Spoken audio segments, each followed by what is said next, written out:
व स्वतंत्रता दिवस मना रहे हैं।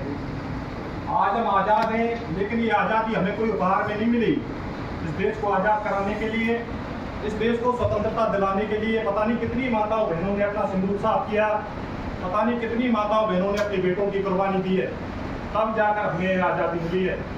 अतः अपने को अपने देश से लगाव होना चाहिए, अपने में देश प्रेम की भावना भी होनी चाहिए कि भरे नहीं जो भावों से बहती जिसमें रसदार नहीं, अरे हृदय नहीं वो पत्थर है जिसमें स्वयं देश का प्यार नहीं।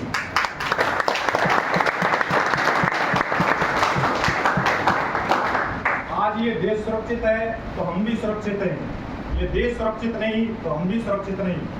आप लोगों ने अखबारों में पढ़ा होगा, टीवी न्यूज चैनलों में देखा होगा कि पिछले कुछ समय से रूस और यूक्रेन के बीच में युद्ध चल रहा है, इजराइल और हमास के बीच में युद्ध चल रहा है। रूस ने यूक्रेन को तबाह कर दिया, वो देश तबाह हो गया तो उसके देशवासी भी तबाह हो गए। अगर वो देश सुरक्षित होते तो उसके देशवासी भी सुरक्षित होते।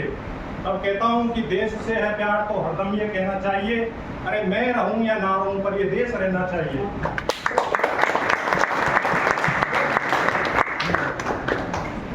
जब हम देश की आज़ादी की बात करते हैं, इसकी स्वतंत्रता की बात करते हैं, तो खूब सारे नाम हमारे दिमाग में आते हैं। जैसे हमारे दिमाग में गांधी जी का नाम आता है, भगत सिंह, राजगुरु सुखदेव का नाम आता है, झांसी की रानी लक्ष्मीबाई का नाम आता है, केसरी सिंह बारट और प्रताप सिंह बारट जैसे क्रांतिकारियों का नाम आता है, जिनके अथक प्रयासों से, जिनके त्याग और बलिदान से आज हम आज़ाद भारत में सांसें ले रहे हैं। लेकिन दोस्तों, अपना दुर्भाग्य देखो कि हम लोग इनके बारे में कुछ भी नहीं जानते। कारण सिर्फ एक ही है कि हम लोगों ने इनके बारे में कभी पढ़ने की कोशिश नहीं की, इनके ऊपर लिखित जो किताबें हैं वो कभी नहीं पढ़ी, इनके ऊपर लिखित जो साहित्य है वो कभी नहीं पढ़ा। अतः मेरा आप लोगों से सजेशन है कि कभी इन उत्कर्ष के नोट्सों से, स्प्रिंग बोर्ड के नोट्सों से, इन मेडिकल की किताबों से समय निकाल कर महापुरुषों की जीवनियाँ भी पढ़ा करो, साहित्य भी पढ़ा करो। क्योंकि ये उत्कर्ष के नोट्स, स्प्रिंग बोर्ड के नोट्स, मेडिकल की किताबें अपने को नौकरी तो दिला सकती हैं, लेकिन अपना बौद्धिक विकास नहीं कर सकती। अपना बौद्धिक विकास एकमात्र साहित्य पढ़ने से ही होगा। अतः साहित्य पढ़ा करो भाई। अब कई लोग ये सोच रहे हैं कि तू खड़ा खड़ा इतना लेक्चर दे रहा है, तू पढ़ता है कि साहित्य? मैं पढ़ता हूँ भाई साहित्य। मेरे को किताबें पढ़ने का, साहित्य पढ़ने का बहुत शौक है। ये ऊपर वाला झूठ नहीं बुलवाए तो मेरे पास साहित्य की कम से कम 50 से 100 किताबें हैं।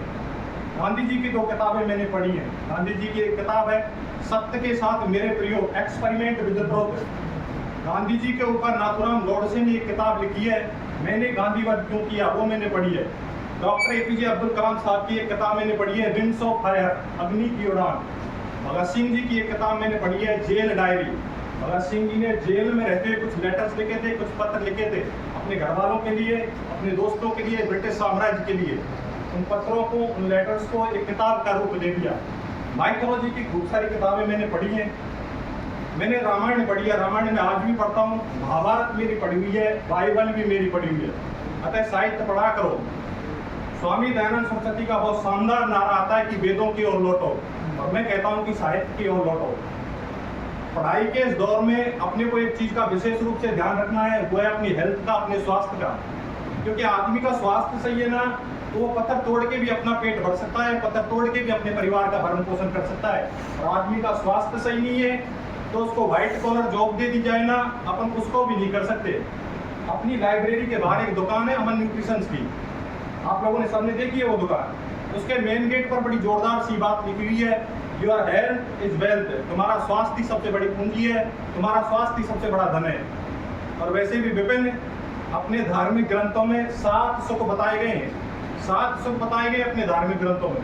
पहला सुख आप लोगों ने खूब सुना होगा कि पहला सुख है निरोगी काया, शरीर निरोगी रहना चाहिए, शरीर स्वस्थ रहना चाहिए। दूसरा सुख है घर में हो माया। मास्टर मास्टर जेब में पैसे भी होने चाहिए भाई साहब। पैसा है तो इज्जत है, और पैसा नहीं तो इज्जत भी।